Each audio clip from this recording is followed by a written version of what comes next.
لو قلت لك ان في نعمه في حياتك ممكن تختفي بكره الصبح وانت نايم وانك مش واخد بالك منها خالص رغم انها موجوده معاك كل يوم، هتفكر في ايه؟ في دراسه اتعملت سنه 2023 لقوا ان 87% من الناس بتاخد النعم الاساسيه في حياتهم كمسلمات، لدرجه انهم مش بيحسوا بقيمتها غير لما بتختفي. والارقام دي مش مجرد ارقام على ورق، دي حقيقه مؤلمه بنعيشها كل يوم.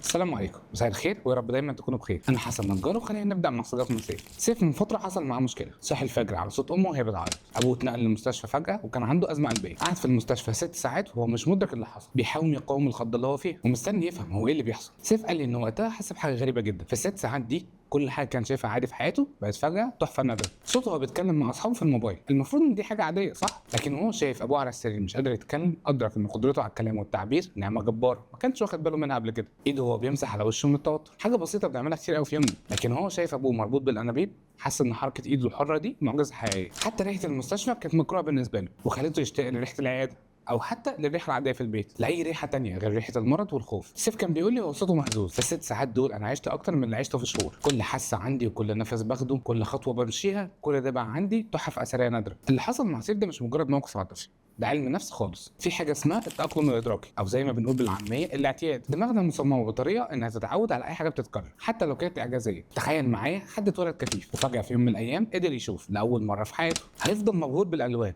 والاشكال والضوء لفتره طويله مش كده؟ لكن الدراسات بقى بتقول ان بعد شهرين بس حتى الشخص ده هيبدا ياخد النظر كامر عادي. المشكله ان دماغنا بتشتغل بنظام شبه فكره التوفير في الطاقه، لما نحس بحاجه كتير دماغنا بتقول لنا خلاص دي حاجه عاديه مش محتاج اركز عليها كل مره، وده اللي بيخلينا نفقد الاحساس بقيمه النعم اللي حوالينا. في عالم نفسي مشهور اسمه دانيال كانمان كسب جائزه نوبل على ابحاثه في الموضوع ده. هو اكتشف ان الانسان عنده قدره رهيبه على التاقلم مع الخير، لكن المشكله انه مش بيتاقلم مع المشاكل والالم بنفس السرعه. يعني ايه بقى الكلام الكبير ده؟ يعني ببساطه لو اتجوزت حبيبه قلبك واكتر حد انت بتحبه في الدنيا وبينكم كل قصص الحب والعشق الجميل، اللي هيحصل ان اول شهر هتبقى في السماء السبعه، هتبقى اسعد واحد في الدنيا، لكن بعد سنه هتبقى شايفها عاديه وانبهارك هيروح. على العكس تماما بقى لو حصل لك مشكله صحيه مش هتتعود عليها بسهوله، وهي دي بقى طبيعه دماغنا البشريه. سيف كمل يحكي لي ويقول لي انا فاكر وانا صغير اول مره شفت فيها واحد اعمى كان بيعدي الشارع، فضلت افكر فيه اسبوع كامل. كنت بقوم الصبح اشوف نفسي في المرايه واحمد ربنا اني بشوف كويس، لكن بعد كده موضوع اني بشوف بقى عادي. ما قدرتوش تاني غير لما شفت ابويا على السرير وخفت انه ما يشوفش تاني. فاكر كمان لما اشتريت اول عربيه، اول اسبوع كنت بحضنها اول ما اوصل البيت، كنت باخد سيلفي معاها وكنت اسعد واحد في الدنيا. دلوقتي لو العربيه دي اتعطلت يوم واحد ازعل واتنرفز اني بس مش عارف اتحرك، ودي نقطه في غايه الاهميه. الفرحه الحقيقيه مش مرتبطه بحجم النعم، مرتبطه بدرجه الوعي بتاعتنا ليها. تعالوا نشوف الارقام المرعبه دي من منظمه الصحه العالميه سنه 2024. في 2.2 مليار انسان في العالم محرومين من الميه النظيفه، 771 مليون انسان مش بيعرفوا يقروا ويكتبوا، وما يقارب 700 مليون انسان بيعيشوا من غير كهرباء، و264 مليون طفل محرومين من التعليم. النهارده انت فتحت الحنفيه لقيت ميه نظيفه نازله، حاجه بسيطه صح، لكن في اكتر من 2 مليار انسان النهارده مشيوا كيلومترات عشان يجيبوا ميه، وحتى الميه اللي جابوها مش نظيفه زي اللي عندك. انت النهارده قريت بوست على فيسبوك ممكن حتى زهقت منه، لكن في 771 مليون انسان مش عارفين يقروا الحروف اللي انت شايفها دلوقتي عاديه. روحت بيتك دوست على الزرار والنور اشتغل فورا، برضه حاجه عاديه صح مش كده؟ روحت بيتك دوست على الزرار النور اشتغل فورا، برضه حاجه عاديه، لكن 700 مليون انسان النهارده هيناموا في الضلمه. اوبرا وينفري الاعلاميه الاشهر في العالم كانت بتحكي في حلقه من حلقاتها انها لما كانت طفله كانت بتعيش في فقر تام في ميسيسيبي، ما كانش عندهم ميه جوه البيت ولا كهرباء ولا حتى حمام. دلوقتي اوبرا بقت من اغنى ستات العالم وعندها قصور وطيارات خاصه، لكن هي قالت كل يوم الصبح لما بقوم اول حاجه اعملها اني اروح الحمام واشكر ربنا على نعمه ان عندي ميه نظيفه. قالت برضو الناس بتفتكر ان اهم حاجه في حياتي هي الفلوس اللي كسبتها او الشهره اللي وصلت لها، لا اهم حاجه في حياتي اني فاهمه قيمه كل نعمه صغيره لاني عشت من غيرها في وقت ما. دلوقتي انت قاعد تسمعني، ده معناه ان الحمد لله عندك حاسه السمع شغاله كويس، عندك جهاز يقدر يشغل الكلام ده سواء كان تليفون او كمبيوتر، عندك انترنت، عندك وقت فراغ تقعد تسمعني فيه، مكان امن تقعد فيه. 5 نعم عظيمه انت اخدتهم كامر مسلم. في ابحاث اتعملت على اكثر من 50,000 شخص لقوا ان الناس اللي بتمارس الامتنان الواعي بانتظام بتبقى اسعد بنسبه 25% واقل عرضه للاكتئاب بنسبه 40%. لكن ازاي نمارس الامتنان الواعي ده؟ خليني اقول لك وركز معايا كويس. الحل الاول عشان نقدر نمارس الامتنان يوم النعمه الواحده. داليا المهندسه اللي اتكلمنا عنها قبل كده كانت بتشتكي لي انها مش حاسه باي انجاز رغم انها شغاله 12 ساعه في اليوم. قلت لها جربي حاجه غريبه شويه، قلت لها اختاري نعمه واحده بس كل يوم وعيشي اليوم كله وانت واعيه بيها. اول يوم اختارت حاسه التذوق، قالت لي ما كنتش اعرف ان الشاي اللي بشربه كل يوم ليه الطعم الجميل ده، قعدت اشربه بهدوء كاني بشرب شاي لاول مره في حياتي. تاني يوم اختارت القدره على المشي، قالت لي نزلت امشي في الشارع وانا منتبهه لكل خطوه، شايفه رجلي ازاي بتشن، ازاي جسمي بيحافظ على التوازن من غير ما افكر. حسيت اني معجزه والجاذبيه بتمشي على الارض. بعد شهر من التمرين ده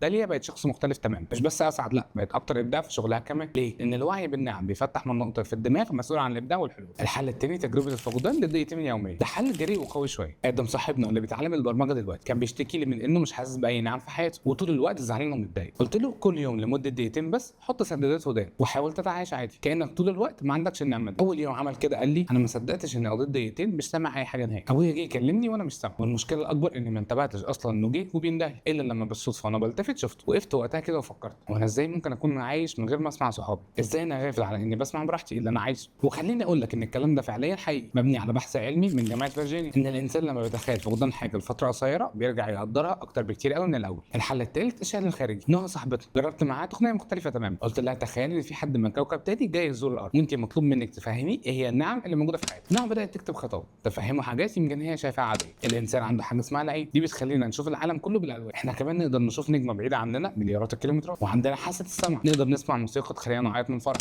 او نسمع صوت حبيب يخلينا نحس بالامان. لما نوع كتبت الخطاب ده قالت لي اول مره احس ان كان خارق، وده اللي احنا فعلا عليه. الدكتور احمد زويل كان بيحكي في اخر لقاءاته قبل وفاته، كان بيقول انا عشت حياتي كلها ادرس الجزيئات والذرات، بس اهم اكتشاف اكتشفته ما كانش في المعمل، كان في يوم رجعت في البيت بعد 18 ساعه شغل متواصل، كنت تعبان ومحبط من تجربه فشلت، قعدت في البلكونه اشرب شاي ولقيت نفسي ببص للسماء وشفت النجوم. في اللحظه دي ادركت ان انا الانسان الصغير ده قادر اشوف نور مسافر ملايين السنين الضوئيه عشان يوصل. ادركت ان العين اللي ربنا اداها لي دي معجزه اعظم من اي معجزه علميه اكتشفتها. زويل قال من اليوم ده كل ليله اطلع البلكونه دقيقه واحده اشوف النجوم، مش عشان بدرسها ولا حاجه، عشان اشكر ربنا ان عندي عيون تشوفها. جسمك بيعمل معجزات كل ثانيه من غير ما تحس، قلبك بينبض 100000 مره في اليوم، وبيضخ 7600 لتر دم، رئتيك بتاخد 23000 نفس في اليوم الواحد، الكبد بتاعك بيعمل اكتر من 500 وظيفه مختلفه كل يوم، دماغك فيها 86 مليار خليه عصبيه اكتر من عدد النجوم في مجرد ضرب التبانه كلها، عينيك بتقدر تميز بين 10 مليون لون مختلف. ارقام مجنونه صح؟ ده اللي بيحصل جوه جسمك كل ثانيه وانت مش واخد بالك. الحل الرابع عشان نقدر نمارس الامتنان بنك النعم الشخصي. سيف اللي ابتدينا بيه الكلام رجع لي بعد التجربه اللي عاشها معه، قال لي انا عايز اعمل حاجه عشان ما انساش اللحظه دي تاني. اشتغلنا سوا على فكره بنك النعم الشخصي. كل يوم سيف بيحط ايداع في البنك ده، مش فلوس لا،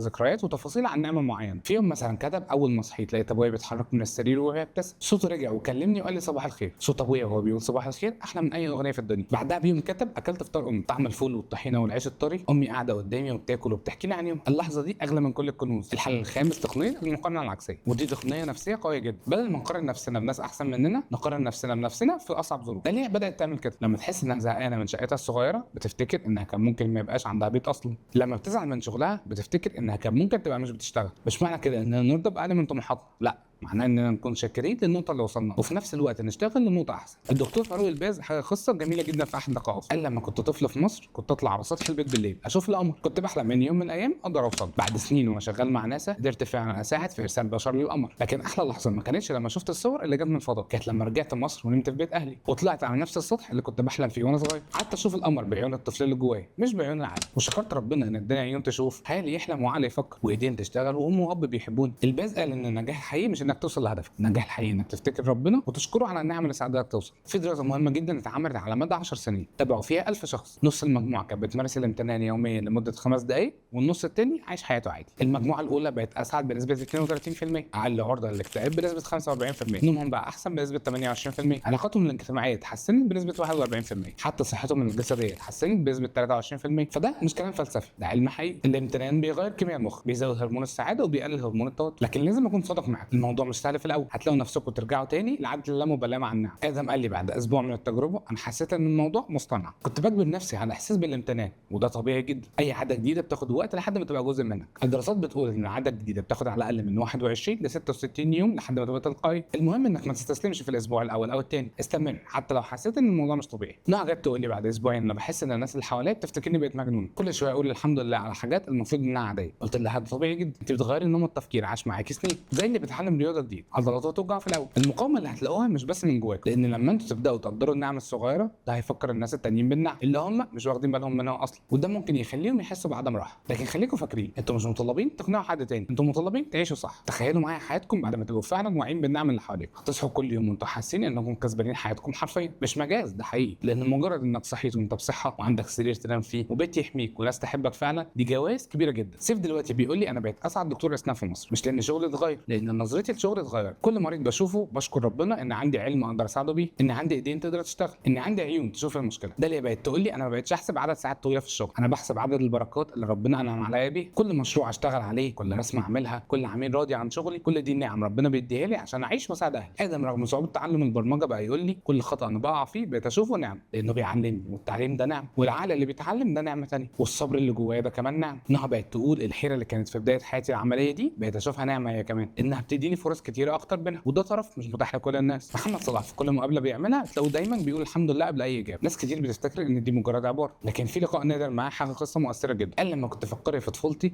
ما كانش عندي جزم كوره مخصصه للعب، كنت العب وانا حافي او باي جزمه قديمه. دلوقتي عندي مئات الجزم من افخم الماركات في العالم، لكن كل ما البس جزمه جديده بفتكر الطفل اللي كان بيلعب وهو حافي على التراب، مش علشان اتباهى بالتغيير اللي حصل، لا عشان افتكر ان كل خطوه مشيتها دلوقتي دي نعمه. محمد صلاح قال الناس بتشوف النجاح والفلوس والشهره، لكن انا الحاجه اللي بتخليني اسعد انسان اني لسه فاكر طعم الميه البارده لما كنت عطشان وانا صغير، لسه فاكر احساس النوم على السرير لما كنت تعبان، لسه بحس بقيمه حضن امي وكلام ابويا. دلوقتي انا عايز اتكلم معاك انت شخصيا، انت قاعد بتسمعني دلوقتي وانا عارف انك اكيد مريت بفترات صعبه، عارف انك ممكن تكون حاسس ان الحياه مش عادله معاك، انك مش واخد نصيبك من الفرح او النجاح او الحب، مشاعر طبيعيه تماما. وانا مش هنا عشان اقول لك خلاص امتن وكل حاجه هتبقى حلوه، لا انا هنا عشان اقول لك ان جوه الالم والصعوبات اللي بتمر بيها لسه في نعم حقيقيه موجوده عندك، مش عشان اقلل من المك، لا عشان اساعدك تلاقي قوه جوه نفسك تكمل بيها. انت دلوقتي عندك قلب بينبض ودي نعمه حقيقيه، في ملايين الناس قلبهم وقف وما رجعوش لاهلهم. انت عندك رئه بتتنفس ودي نعمه حقيقيه، في الاف الناس على اجهزه التنفس الصناعي دلوقتي بيحلموا ياخدوا نفس واحد لوحدهم. انت عندك عقل بيفكر حتى لو كان مشغول بالهموم ودي نعمه حقيقيه، في مئات الالاف فقدوا ذاكرتهم وفقدوا قدرتهم على التفكير. مش قصدي انك تقارن المك بالم غيرك، لا قصدي انك تفهم ان حتى في وسط الالم انت لسه عندك كنوز حقيقيه، ومفيش حاجه اسمها انا خسرت كل حاجه. حتى في عز المك لسه عندك نعم كتيره جدا، في اسوأ ظروفك لسه في نعم كتير حواليك. في الوقت اللي انت متخيل فيه انك الوحيد الخسران وفي قمه الضيق النفسي والغضب، لو خسرت نعمه واحده بس من اللي عندك دلوقتي هتتمنى لو ان الضيقه دي بقت اضعاف لكن ترجع نعمتك تاني.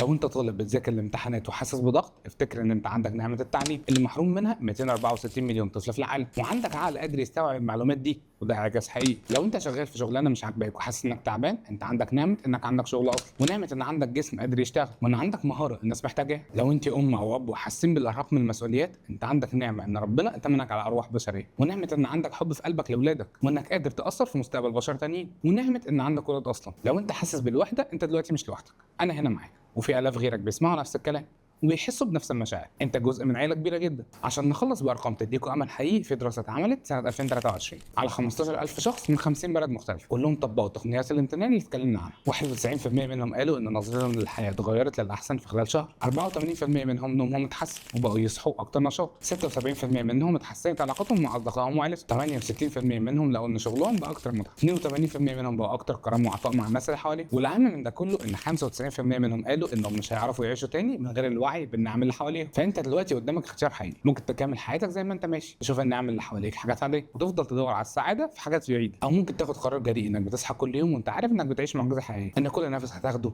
كل نبضه قلب، كل شويه اكل هتاكلهم، كل انسان بتحبه، كل دي امور مش عاديه، دي هدايا من ربنا ملهاش ثمن. سيف، داليا، ادم ونهى كلهم كانوا زيكم بالظبط، مش اشخاص خارقين ولا ناس حتى اتولدت محظوظه، لا هم ناس عاديه قررت تشوف اللامعتاد في العادي. النهارده قبل ما تنام جرب تعمل حاجه بسيطه، اقعد دقيقتين بس وغمض عينك، عد 5 نعم موجوده في حياتك دلوقتي، مش نعم كبيره، لا نعم بسيطه زي انك تقدر تتنفس، انك عندك مكان تنام فيه، انك تقدر تشوف نفسك او تسمع او تتحرك. وبعدين افتح عينيك وانت عارف انك مش انسان عادي، انت معجزه بتمشي على الارض، كنز من كنوز الكون، تحفه فنيه ملهاش مثيل. وما تخافوش لو حسيتوا في الاول ان الموضوع صعب او مصطنع، كل حاجه عظيمه في الحياه بتبدا صعب، المهم انكم تفتكروا انكم تستاهلوا تعيشوا مبسوطين، تستاهلوا تشوفوا الجمال اللي حواليكم، تحسوا بقيمه النعم اللي ربنا اداها لكم. واخيرا عايز اقول لكم حاجه، انتوا مش لوحدكم في الرحله دي، كل واحد فيكم هيبدا يشوف النعم اللي حواليه، هيكون بيساعد الناس التانية ان هم يشوفوها هم كمان، هنبقى مجتمع كامل واعي بقيمه النعم، شاكر ليها وفرحان بيها جدا، وساعتها مش هنبقى بس ناس مبسوطه، لا هنبقى ناس قادرين نساعد غيرنا، قادرين نغير العالم اللي حوالينا للاحسن. ابداوا من النهارده، ابدا بنفس واحد تاخده وانتوا واعيين بقيمته. انا معاكم في الرحله دي، فخور بيكم من قبل ما تبداوا حتى، لاني عارف انكم هتبقوا نسخه احسن من نفسكم. عيشوا كل يوم وانتوا عارفين انه هديه، لانه ببساطه فعلا هديه كبيره ولازم تستغلوها لصالحكم.